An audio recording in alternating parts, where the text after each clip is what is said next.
ओम नमो भगवते वासुदेवाय। मित्रों, एकादशी तिथि विषय में कहेवायुं छे कि जो कोईपण मनुष्य आखा वर्ष में आवता बधा व्रतों पर्वों पालन न करी शके तो पण जो ते मास में आवती बंने एकादशी तिथिओनुं पालन करे तो तेने अन्य तमाम व्रतों फल आपोआप मळी जाय छे। अने आवी ज एक विशेष एकादशी तिथि खूब ज टूंका समय में आववानी छे। मित्रों, वर्ष 2025 पूर्ण थवा आव्युं छे અને આવી સ્થિતિમાં આવતી આ સફળા એકાદશી આપણા માનવ જીવનને સફળ બનાવી શકે છે।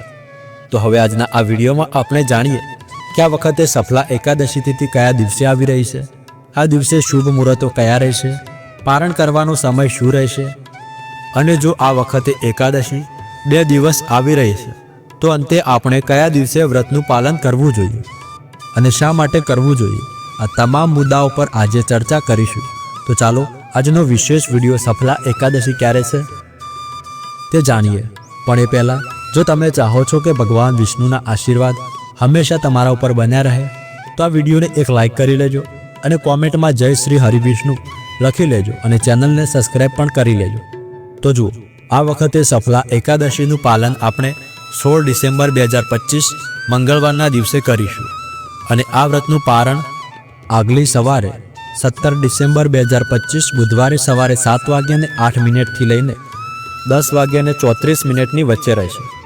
હવે કદાચ તમે ઘણા સ્થળોએ સાંભળ્યું હશે કે આ વખતની સફળા એકાદશી 15 ડિસેમ્બરે મનાવવામાં આવશે, તો પછી આપણે અહીં 16 ડિસેમ્બરે મનાવવાની વાત શા માટે કરી રહ્યા છીએ? તેનું કારણ એ જ છે અને તે છે કે આવનારી આ એકાદશી મહાદ્વાદશી પર આવી રહી છે। હા, વર્ષમાં એવી કુલ 8 મહાદ્વાદશી તિથિઓ આવે છે જેમાં વૈષ્ણવો મહાદ્વાદશી તિથિનું પાલન કરે છે। એ દિવસે એકાદશી વ્રત રાખે છે અને મુખ્ય એકાદશી તિથિનો ત્યાગ કરે છે, કારણ કે મહાદ્વાદશીને અતિ વિશેષ મહત્વ આપવામાં આવ્યું છે। અને આ વખતની સફળા એકાદશી પક્ષવર્ધીની મહાદ્વાદશીમાં આવી રહી છે, એટલે કે ભલે એકાદશી તિથિ 15 તારીખે હોય પરંતુ વ્રત 16 ડિસેમ્બર જ રાખવું જોઈએ, કારણ કે આ પક્ષવર્ધીની મહાદ્વાદશી છે। તો હવે પક્ષવર્ધીની મહાદ્વાદશી શું હોય છે? તો હરિભક્તિ વિલાસમાં કહેવાયું છે કે એકાદશી પૂર્ણ થઈ ગઈ હોય પરંતુ જો દ્વાદશી વિસ્તૃત થઈ રહી હોય તો ઉપવાસ દ્વાદશીના દિવસે જ કરવો જોઈએ, કારણ કે આવી એકાદશી તિથિને વિસ્તૃત વર્ધિની અથવા પક્ષવર્ધીની મહાદ્વાદશી કહેવાય છે। અને આ વખતની એકાદશી એ જ પ્રકારની મહાદ્વાદશી છે। મહાદ્વાદશી તિથિના વિષયમાં પદ્મપુરાણ અને માર્કંડેય પુરાણમાં સ્વયં ભગવાન શ્રી વિષ્ણુ કહે છે કે જે માણસ આ જગતમાં આવીને અષ્ટ મહાદ્વાદશી વ્રતોનું અનુષ્ઠાન નથી કરતો તેને મારી આજ્ઞાથી પ્રલય સુધી યમપુરીમાં રહેવું પડે છે। અને વર્ષમાં કુલ 8 મહાદ્વાદશી આવે છે, જ્યારે સૂર્ય અને ચંદ્રની ગતિ અનુસાર એકાદશી, દ્વાદશી અને ત્રયોદશી આ ત્રણેય તિથિઓનો વિશેષ સહયોગ બને છે। અને આવા સહયોગમાં એકાદશીનું વ્રત આગલા દિવસે એટલે કે દ્વાદશીએ રાખવું જોઈએ એવી સલાહ શાસ્ત્રો આપે છે। હવે જુઓ, આવતી સફળા એકાદશી વિશે વાત કરીએ તો આ વખતે આવતી એકાદશી તિથિની શરૂઆત 14 ડિસેમ્બર 2025ના રોજ સાંજે 6:50 શરૂ થઈ રહી છે અને આ એકાદશી તિથિ 15 ડિસેમ્બર 2025ના રોજ રાત્રે 9:19 પૂર્ણ થઈ રહી છે। ત્યાર પછી 9:20 થી દ્વાદશી તિથિ શરૂ થશે। દ્વાદશી તિથિ 16 ડિસેમ્બરના રોજ રાત્રે 11:57 પૂર્ણ થશે અને ત્યારબાદ ત્રયોદશી તિથિ શરૂ થશે અને આ ત્રયોદશી તિથિ બીજા દિવસે 17 ડિસેમ્બરના રોજ મધ્યરાત્રે 2:32 પૂર્ણ થશે અને પછી 2:33 થી ચતુર્દશી તિથિ શરૂ થશે, જે 18 તારીખે આખો દિવસ રહેશે અને બીજા દિવસે એટલે કે 19 ડિસેમ્બરના રોજ સવારે 5 વાગે પૂર્ણ થશે અને 19 ડિસેમ્બરના આખો દિવસ અમાવસ્યા તિથિ રહેશે। તો આ પ્રમાણે જો જોઈએ તો આ વખતે આવતી એકાદશી, દ્વાદશી અને ત્રયોદશી તિથિઓ આગળ અમાવસ્યા સુધી વિસ્તૃત જાય છે। આવતી ચતુર્દશી અને અમાવસ્યાનું પણ આમ જ જોડાણ થઈ રહ્યું છે અને એટલા માટે જ્યારે આવો સંયોગ બને છે ત્યારે શાસ્ત્રોના જણાવ્યા પ્રમાણે તેને પક્ષવર્ધીની મહાદ્વાદશી માનવી જોઈએ અને આવી સ્થિતિમાં આપણે એકાદશી વ્રતનું પાલન દ્વાદશીના દિવસે કરીએ છીએ અને એ જ કારણ છે કે આ વખતે આવતી સફળા એકાદશી ભલે 15 તારીખે હોય તેમ છતાં આ એકાદશી વ્રતનું પાલન આપણે મહાદ્વાદશીના દિવસે એટલે કે 16 ડિસેમ્બર 2025 મંગળવારના રોજ કરી રહ્યા છીએ. તો આશા કરું છું કે આ વખતે આવતી એકાદશીને લઈને તમામ પ્રશ્નો તમારા દૂર થઈ ગયા હશે.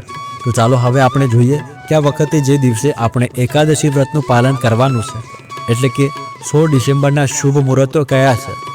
સફલા એકાદશીના દિવસે એટલે કે 16 ડિસેમ્બર 2025 મંગળવારના રોજ પ્રાતઃ બ્રહ્મ મુહૂર્તનો સમય રહેશે સવારે 5:18 લઈને 6:12 સુધી. આ દિવસે સૂર્યોદય થશે સવારે 7:07 અને સૂર્ય અસ્ત થશે સાંજે 5:27. પ્રાતઃકાળમાં ભગવાન શ્રી હરિ વિષ્ણુની પૂજા અર્ચના કરવાનો સમય રહેશે સવારે 5:45 લઈને 7:07 વચ્ચે. અને સંધ્યાકાળમાં ભગવાન શ્રી હરિની પૂજા અર્ચના અને દીપદાન કરવાનો સમય રહેશે સાંજે 5:27 લઈને 6:50 વચમાં. આ દિવસે અભિજીત મુહૂર્તનો સમય રહેશે સવારે 11:56 લઈને 12:38 વચમાં. આ દિવસે વિશેષ સ્ત્રી પુષ્કર યોગ પણ બની રહ્યો છે અને આ યોગ બની રહ્યો છે બપોરે 2:09 લઈને 11:57 સુધી, એટલે કે રાત્રિના 11:57 સુધી. આ સફળા એકાદશીનું પારણ કરવાનો સમય રહેશે બીજા દિવસે 17 ડિસેમ્બર સવારે 7:08 લઈને 10:34 વચમાં. તો આ રીતે આ વખતની સફળા એકાદશી તિથિ ભલે 15 ડિસેમ્બરે જ હોય, પરંતુ તેનું પાલન આપણે કરીશું 16 ડિસેમ્બરે, કારણ કે આ વખતે મહાદ્વાદશી પક્ષવર્ધીની મહાદ્વાદશી તિથિ આવી રહી છે. જો તમારામાંથી કોઈ ભક્ત એકાદશી તિથિનું પાલન 15 ડિસેમ્બરે કરવા માંગે છે તો પણ કરી શકે છે. હવે અહીં પ્રશ્ન આવે છે કે જો આપણે 16 તારીખે એટલે કે મહાદ્વાદશીએ એકાદશી વ્રત રાખી રહ્યા છીએ, તો શું એકાદશી તિથિના દિવસે એટલે કે 15 તારીખે આપણે અન્ન, ચોખા, દાળ વગેરે લઈ શકીએ? તો તેનો જવાબ છે હા, લઈ શકીએ.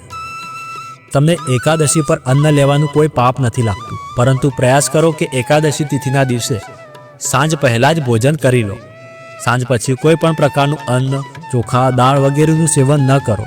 અને કારણ કે તમે મહાદ્વાદશી તિથિ પર એકાદશી વ્રતનું પાલન કરવા જઈ રહ્યા છો, આથી તમે એકાદશી તિથિવાળા દિવસે અન્ન લઈ શકો છો. અને એ નિયમ માત્ર અને માત્ર આ વખતની એકાદશી તિથિ માટે છે, બધી એકાદશીઓ માટે નથી. તો આશા છે કે તમારા આ પ્રશ્નોના જવાબ પણ તમને મળી ગયો હશે.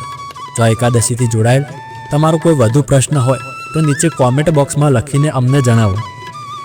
અને તમારી પોતાની ચેનલ સંપૂર્ણ જ્ઞાન ગુજરાતીને સબસ્ક્રાઈબ કરો. અને આ એકાદશીથી જોડાયેલી વ્રત વિધિ અને ઘણી સુંદર પૌરાણિક વાર્તો પણ અમે લઈને આવવાના છીએ. આ દિવસે ભગવદ્ ગીતાજીનો પાઠનું પણ આપણે શ્રવણ કરવું જોઈએ, તો તેનો વિડીયો પણ તમને અમારી ચેનલ પર મળી જશે. તેથી અમારી ચેનલ પર જોડાયેલા રહેજો. હજુ સુધી સબસ્ક્રાઈબ ન કરી હોય તો સબસ્ક્રાઈબ કરી લેજો.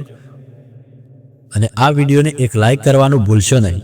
અને કોમેન્ટમાં જય શ્રી હરિવિષ્ણુ લખી લેજો. તો મળીએ આગળના વિડીયોમાં. ત્યાર સુધી ધન્યવાદ. જય શ્રી કૃષ્ણ. રાધે રાધે.